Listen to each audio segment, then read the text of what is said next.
ஒரு லேடி நம்ம கம்யூனிட்டிக்குள்ள வந்தாங்க. ஷி வாஸ் மேக்கிங் 10,000 சாரி வித்துட்டு இருந்தாங்க. 95th டே அவங்க எனக்கு நைட்டு 10:30 மணிக்கு எனக்கு மெசேஜ் பண்ணாங்க, சக்தி ஐ மேட் 10 lakhs. ஃபியூச்சர்ல இன்ஸ்டால வந்து ரெவென்யூ வருமா? There are so many revenue streams. One is monetization, content monetization. அடுத்தது வந்து இன்ஃப்ளூயன்சர் மார்க்கெட்டிங்.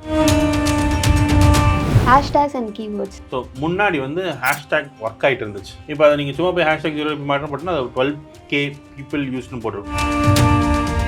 என்னைக்காச்சும் ஒரு நாள் வந்து காசு இல்லாமல் கஷ்டப்பட்டுருக்கீங்களா? ஒரு டைம் பையனுக்கு உடம்பு சரியில்லை, ஃபீவர். இப்போ நீங்கள் 11 o'clock அந்த அந்த அந்த டேவோட பில் வரும். கார்லேயே வச்சுட்டு 12:15 12:30 மாதிரி திருப்பியும் கூட்டிருப்பாங்க. 7th படிக்கும்போது வேலைக்கு போகிறக்க ஆரம்பிச்சிட்டேன். 7th படிக்கும்போது இந்த டீ தூள் விற்கிறது. உங்கள் லைஃப்பில் மார்க்கெட்டிங் இப்போ எந்த அளவுக்கு ரோல் ப்ளே பண்ணிட்டு இருக்கு? இங்கே ஆண்டர்பிரனர்ஸ்க்கு தேவையான ரொம்ப முக்கியமான விஷயம் மார்க்கெட்டிங்.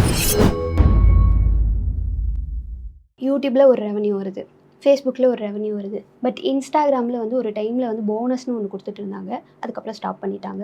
ஸோ வந்து இன்ஸ்டாவில் கண்டென்ட் க்ரியேட் பண்ணுறது எனக்கு ஈஸியாக இருக்கும். யூடியூப்பில் பண்ணுறதை விட இன்ஸ்டா வந்து ஃப்ரெண்ட்லியாக இருக்கும், யூசர் ஃப்ரெண்ட்லியாக இருக்கும் இன்ஸ்டா. ஃபேஸ்புக்கை தாண்டி இதில் வந்து ரெவென்யூ இனிமேல் வருமா? அதுக்கு போடுற கண்டென்ட் தான் நான் இதுக்கும் போட போகிறேன்னு வச்சுக்கோங்களேன். பட் எனக்கு அதில் ரெவென்யூ வருது, இதில் ரெவென்யூ வரல. ஸோ ஃப்யூச்சரில் இன்ஸ்டாவில் வந்து ரெவென்யூ வருமா? அதை பற்றி. ஸோ நான் எப்படி ரெவென்யூ ஸ்ட்ரீம்ஸ் என்னன்னு சொல்லிடுறாங்க. ஓகே, நீங்கள் கான்டென்ட் ஸ்ட்ராட்டஜி எங்கே போடணும் சரி. இப்போ நான் அதெல்லாம் பார்க்கல. நான் ஃபேஸ்புக்லேயும் எனக்கு நல்ல ஃபாலோவிங் இருக்குது, இன்ஸ்டாலையும் நல்ல ஃபாலோவிங் இருக்குது. Okay, I don't do promotions, influencer marketing நான் பண்ணல. ஓகே, நீங்கள் கான்டென்ட் மானிட்டைசேஷனா I would always suggest to use YouTube தான். ஓகே, இன்ஸ்டாவில் இல்லை. ஃபேஸ்புக்லேயும் பெருசாக நான் யூஸ் பண்ணது எனக்கு தெரில. ஃபேஸ்புக் விட்டு வெளில வந்துட்டேன். ஆட்ஸ் மட்டும் ஓடிட்டு இருக்குன்னு வச்சுக்கோங்க. இப்போ நான் ஒரு இன்ஃப்ளூயன்சராக உங்களுக்கு there are so many revenue streams. One is monetization, content monetization. அடுத்தது வந்து influencer marketing, brand deals. Influencer மார்க்கெட்டிங்கோ பிராண்ட் டீல்ஸோ ரெண்டும் ஒன்று தான் வச்சுக்கோங்களேன்.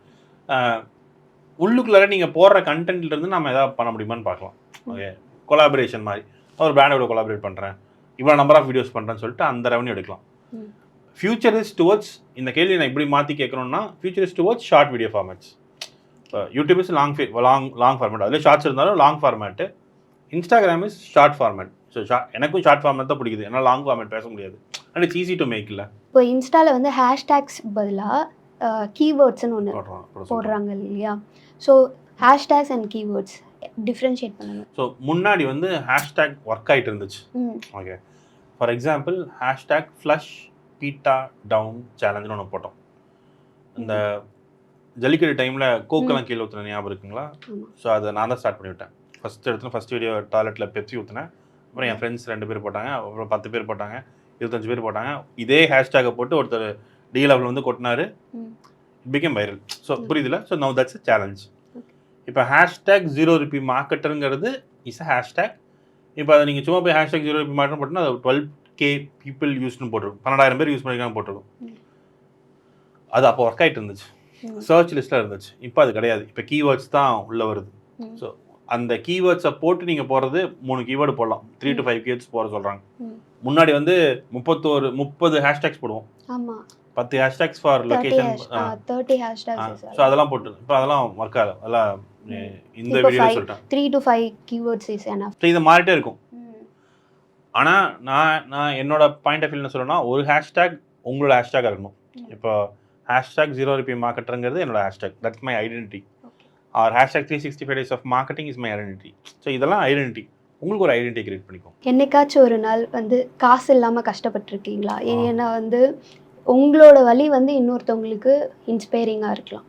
நிறையா நாட்கள் இருக்குது. இப்போ இனிஷியல் ஸ்டேஜில் சொல்லணும்னு வச்சுக்கோங்களேன். செப்டம்பர் 2015 வேலை விட்டேன். October November December flood.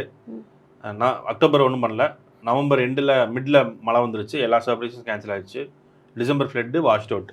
Okay, so 3 மாதமும், அதாவது செப்டம்பரில் சம்பளம் வந்துச்சு, அக்டோபர் நவம்பர் டிசம்பர் சம்பளம் இல்லை. நம்ம லோவர் மிடில் கிளாஸ் ஃபேமிலிலேருந்து வந்து ஒரு ஹை ஸ்டாண்டர்ட் ஒரு லைஃப் வந்திருக்கோம்ல, மிடில் கிளாஸ்க்கு வந்திருக்கோம்ல. இப்போது மிடில் கிளாஸ்க்குன்னு ஒரு தேவை இருக்கும். இப்போ ஒரு சண்டே மூவி போனோன்னா, மாலுக்கு போகிறோன்னா, நான் 2 பசங்க இருக்காங்க, சும்மா செலவு மட்டும் சொன்னோன்னா 200 4 டிக்கெட் 800, கார் பார்க்கிங் ஒரு 300. பசங்களை அங்கே கூப்பிட்டு போனால் அங்கே தான் சாப்பிட்டாகணும், அது ஒரு 1500 அங்கே பில் பண்ணோம்னா. அப்புறம் விளாடணும், ஃபன் சிட்டியில் விளாடணும். செவலாச்சு 2500 3000 4000 5000 ஆயிடுச்சு, கிட்டத்தட்ட 4500 ஆயிடுச்சு. ஒரு சண்டேக்கு 4500 செலவு பண்ணி ஆகணும், ஏன்னா இப்படி பழக்கப்படுத்தி வச்சுக்கும்.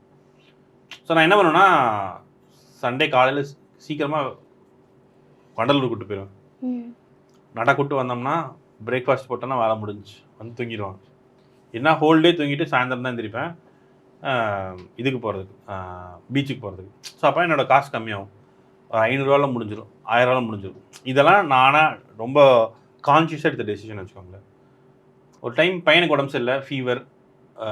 ஒரு 11 o'clock ராமச்சந்திரா போகிறோம். பில்லிங் சைக்கிள் வந்து ஹோல் டே. இப்போ நீங்கள் 11 o'clock அந்த மாதிரி போட்டோம்னா அந்த அந்த அந்த டேவோட பில் வரும். ஸோ நல்ல ஹை ஃபீவர், ஆல்ரெடி ஒரு இடம் ஃபிக்ஸ் வந்திருக்கு அதுக்கு முன்னாடி. ஸோ கார்லேயே அப்படியே உட்கார வச்சு காசு இருந்துச்சுன்னா கிரெடிட் கார்டு இருந்துச்சு, இன்சூரன்ஸ் இருந்துச்சு, இது எல்லாமே இருந்துச்சு. பாக்கெட்டில் ஒரு 300-350 ரூபா இருக்குன்னு வச்சுக்கோங்களேன். அந்த மொமெண்ட் ஒரு நிமிஷம் யோசிச்சேன், இதெல்லாம் நம்மளுக்கு தேவையா, முடிட்டு வேலைக்கே போயிடலாமேன்னு தோணுச்சு. இப்போ சொல்கிறக்கு ஒரு கதை இருக்குல்ல. ஸோ கார்லேயே வச்சுட்டு 12:15 12:30 மாதிரி திருப்பியும் கூப்பிட்டு போனோம். அதெல்லாம் கொஞ்சம் பெயின்ஃபுல்லாக இருக்கும். But entrepreneurship is not about pains. அதான் ஃபஸ்ட் எடுத்துன்னு சொன்னேன்ல, ரன்வே வச்சுக்கணும்னு சொல்லிட்டு. இப்போ என் அக்கௌண்ட்டில் 3 லட்சம் வச்சுட்டு தான் நான் வேலை விட்டுருந்தேன்னு வச்சுக்கோங்களேன், இப்படி ஒரு பெயின் இருந்திருக்காது. நான் எல்லாத்தையுமே ஆண்டர்பிரினர் ஆகணும் தான் புஷ் பண்ணிட்டுருப்பேன். ஆனால் இப்போ நான் புஷ் பண்ணும்போதே முன்னாடி ஒன்று சொல்கிறது, 6 மாதம் ரன்வே இல்லாமல் இதை பண்ணாதீங்கன்னு சொல்கிறேன். உங்களோட ஃபஸ்ட்டு சேலரி எவ்வளோ வாங்குனீங்க? ஸோ ஃபஸ்ட்டு வந்து நான் வந்து 7th படிக்கும்போது வேலைக்கு போகிறக்க ஆரம்பிச்சிட்டேன். 7th படிக்கும்போது 7th படிக்கும்போது இந்த டீ தூள் விற்கிறது, கோயம்புத்தூர். ஸோ டீ தூள் விற்கிறது, அந்த மாதிரி இந்த MLM ஆம்பேன் ஒன்று இருந்துச்சு, அதை பண்ணிட்டு இருந்தேன். 9th வேலைக்கு போகிறக்க ஆரம்பிச்சிட்டேன். 9th வந்து ஆக்சுவலாக 9th கோயம்புத்தூரில் ஒரு பாம் பிளாஸ்ட் நடந்துச்சு 98 99. ஸோ அப்போ இண்டஸ்ட்ரி டவுன் ஆச்சு. I hate to go to job. 9th வந்து ஹவுசிங் யூனிட்னா 1000-1500 வீடு இருக்கும். கேபிள் டிவின்னு ஒன்று இருக்கும். அந்த கேபிள் டிவி போடுற ஒரு அண்ணா கிட்ட நான் ஆஃபீஸ் பாய் அந்த மீன்ஸ் அசிஸ்டண்ட்டாக இருந்தேன் 9th. 10th லீவில் வந்து ஒரு கம்ப்யூட்டர் சர்வீஸ் சென்டரில், இப்போ இதுக்கு எந்த சம்பளம் கிடையாது, கற்றுக்கிறக்காக போனோமான்னு வச்சுக்கோங்களேன்.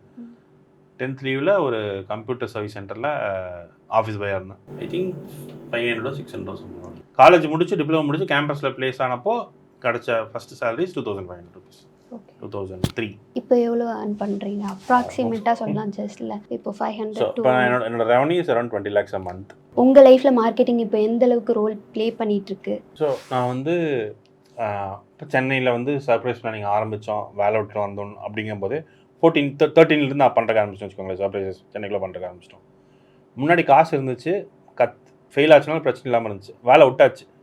அதுக்கப்புறம் என்ன நடந்துச்சுன்னா, the only goal is to generate revenue. இப்போ இதுலேருந்து தப்பிக்கிறது என்ன பண்ண முடியும்? இன்வெஸ்ட்மெண்ட் பணம் வாங்கலாம், பணம் வாங்கி விற்கலன்னா. ஸோ இங்கே ஆண்டர்பிரினர்ஸ்க்கு தேவையான ரொம்ப முக்கியமான விஷயம் மார்க்கெட்டிங். அது புரிய வந்தப்போ I started to do guerrilla marketing. Okay, 2012-13 நான் படிக்கிறதுக்கு ஆரம்பிச்சிட்டேன். கெரில்லா மார்க்கெட்டிங் பற்றி அது கொஞ்சம் இன்ட்ரெஸ்டிங்காக இருந்துச்சுன்னு படிக்கிறதுக்கு ஆரம்பிச்சிட்டேன். அப்போ I started to do campaigns. ஒரு கேம்பெயின் அதோட சக்ஸஸ் நல்லா ஹிட் ஆச்சு. அதுக்கப்புறம் நடக்கிற நான் பண்ண மீம்ஸ் ஆகட்டும், நான் பண்ண கேம்பெயின்ஸ் ஆகட்டும், இது எல்லாமே இப்போ நீங்கள் 2015-16 வந்து நீங்கள் நியூஸ் பேப்பரில் ஆட் போடணும்னா, ஒரு ஹாஃப் பேஜுக்கு ஆர்டிக்கல் எழுதணும்னா 2 லட்சம் 3 லட்சம் ஆகும். நான் 10 பைசா செலவு பண்ணாமல் ஒரு கேம்பெயின் பண்ணுறேன், என்னோடய ஸ்டோரி ஹாஃப் பேஜுக்கு வருதுன்னா, which is worth of 3 lakhs PR எடுக்க முடிஞ்சுன்னா அதனால் கண்டினியூஸாக பண்ண முடிஞ்சு. 16, 17, 18ல் 100+ மீடியாஸில் ஃபீச்சர் ஆனோம். ஆல்மோஸ்ட் எல்லாத்துலேயும் ஃபீச்சர் ஆனோம். ஆல்மோஸ்ட் எல்லா யூடியூப் சேனல்லையும் வந்துட்டோம், டிவி சேனல்ஸ்லையும் வந்துட்டோம். இதெல்லாம் இஸ் பிகாஸ் ஆஃப் மார்க்கெட்டிங். இன்றைக்கி என் ஐடென்டிட்டியே மார்க்கெட்டிங் தான் ஐடென்டிட்டியாகவே இருக்குது. சர்ப்ரைஸ்னு ஒன்று இருந்தாலும் இப்போ ரீசெண்ட் டைம்ஸில் மார்க்கெட்டிங் ஐடென்டிட்டியாக இருக்குது. அண்ட் இப்போ என்ன இம்பேக்ட் பண்ணிருக்கோன்னா, இந்த மார்க்கெட்டிங் எப்படி பண்ணுறதுன்னு இன்னொரு பிஸ்னஸ்க்கு சொல்லிக் கொடுக்கும்போது, இன்னொரு பிஸ்னஸ் ஓனருக்கு சொல்லிக் கொடுக்கும்போது அவங்க லைஃப் ஆகிற டிரான்ஸ்ஃபர்மேஷன் பார்க்குறது ரொம்ப அழகாக இருக்குது. ஒரு லேடி நம்மளோட கம்யூனிட்டிக்குள்ளே வந்தாங்க. அவங்க வரும்போது ஷி வாஸ் மேக்கிங் 10,000 சாரீ விற்றுட்டு இருந்தாங்க. ஓகே, அவங்ககிட்ட ஆன்போர்ட் பண்ணிட்டு நீங்கள் எவ்வளோ பண்ணுவீங்க 3 months கேட்கும்போது ஷி செட் 10 lakhs. நான் சொன்னேன், நீங்கள் 10,000 தான் பண்ணுறீங்க, டக்குன்னு 3 monthsல 10 lakhs பண்ணுறது கஷ்டம், மேபி lakh or 2 நான் எழுதிட்டுமா அப்படின்னு. இல்லை 10 lakhs பண்ணுவேன் அப்படின்னா. இந்த ஸ்ட்ரக்சரை நான் இம்ப்ளிமெண்ட் பண்ணுறோம், அவங்க இம்ப்ளிமெண்ட் பண்ணுறாங்க. She mat 10 lakhs in like 95th day. அவங்க எனக்கு நைட்டு 10:30 மணிக்கு எனக்கு மெசேஜ் பண்ணாங்க, சக்தி ஐ மேட் 10 lakhs அப்படின்னு சொல்லிட்டு. So I know her family problems, பின்னாடி பேக் என்ன நடந்துன்னு எனக்கு தெரியும். Now she is financially independent. So இதெல்லாம் இம்பேக்டாக இருக்கான ஒரு ரொம்ப முக்கியமான ஒரு டூலாக நான் மார்க்கெட்டிங் பார்க்குறேன்.